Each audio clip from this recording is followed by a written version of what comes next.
So my 14, almost 15-year-old son was about two, 2.5, whatever the age is where you can start to put together sentences and thought and hold a little bit of a conversation. So we have a really small house, but it's shaped like an L. So you have like the kitchen, a little dinette area, and then a big great room like this, where the TV is on one end and the couches are all on the other end. And we were sitting at the dinette.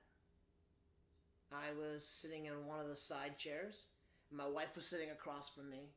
And at one of the heads of the table was our son. And at the other end of the table, there was nobody. Our youngest son wasn't born yet. Wasn't even a thought yet. And Tristan was playing with a car, which was typical of the time and is still very typical of our son now. So I guess I was just making fun of him. I wasn't a pastor. We might have been going to church, but there I was making fun of him. For whatever reason, we got on the topic of the conversation of, did you know Jesus before you came here to earth? Did you know Jesus before you were born? And my wife did not like where the conversation was going. And I could tell by her looks that she didn't want me to continue, but of course, I was continuing. So I had kind of pushed Tristan into an area where I wanted him to go.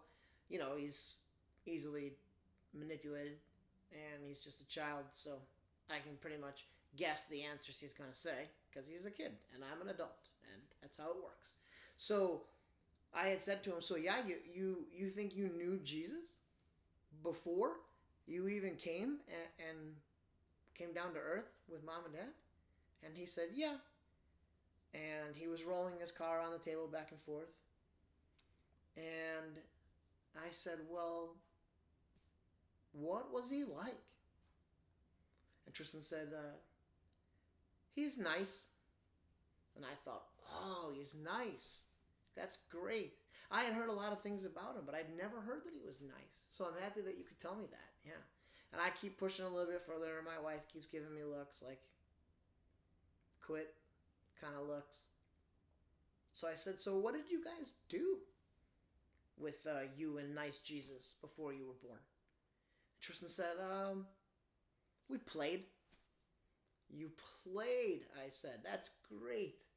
It's so funny that Jesus knew what you were going to do here, and he thought it'd be a good idea for you guys to do it there. That's great. That's just so great. Typical answers that a 2.5-year-old is going to tell you. I already had this made. So I said, well, what did you play with, Tristan? And he said, play with cars, and we play with ball. No kidding. That is a total coincidence that the two things you played with in heaven before you came down to earth are the same two things you play with here on earth. That's amazing. That God is just a wonderful guy, isn't he? And I keep pushing a little bit more. My wife gets a little bit more uncomfortable. I don't know what made me ask this, but I said, Tristan, do you ever see Jesus now? I'd thought, we had come so far into this conversation that I was basically feeding him the answers. And he was responding in the way that, of course, I knew he was going to respond.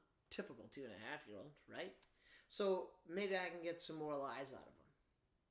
So he said, sometimes. And I said, you do. Sometimes. I could see my wife is now a little bit like, that was a questionable answer. Sometimes? Not yes, not no. Sometimes. So I said, well, do you see him now? Now, I'm going to remind you that we were sitting at a table with 4 seats, and there was one open seat, and I thought for sure Tristan was just going to point to the open seat and say, yeah, he's sitting right there. Maybe that's going to be what he says. Or he's going to say no, he doesn't see him. So I said, Trystian, do you see him now?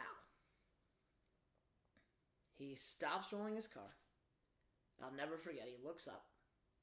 He kind of scans the house with his eyes. And he gets up and leans really, really far. Now, you got to lean to see the L shape of the house. So he leans really far. And then it's almost as if he sees someone he recognizes. Because the face that he puts on is like, gets like this short, excited face. And he says, he's over there. Okay. That was weird. He picked a location in the house that he couldn't see without leaning, that he had a hard time pointing out. It just, everything about it was just weird. So, okay. My wife's got this look on her face now, like, everything's a little bit awkward at the moment. So, I let it die down a little bit, about 10 seconds. Just a silent pause. Trystian is back to playing his car, you know. And I said, Trystian,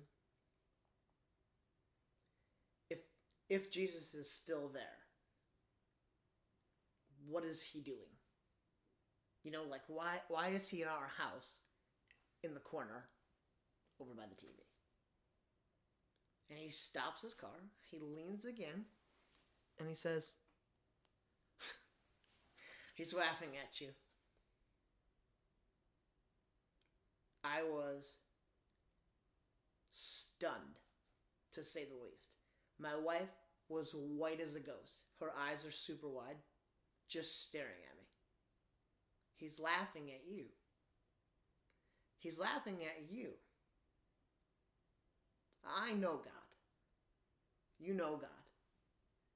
What would he be doing in the corner of my house as I'm trying to force a conversation with a 2-year-old, making fun of him for claiming that he knows Jesus? What would Jesus be doing? He'd be laughing at me. I will never forget that answer. I will never forget the feeling that I had, this like, kind of like I was grounded, this like I was just reprimanded. Yeah, he's laughing at me. Of course he is. I'm the idiot in the room. The kid's not. Trystian has absolutely no recollection of that story whatsoever.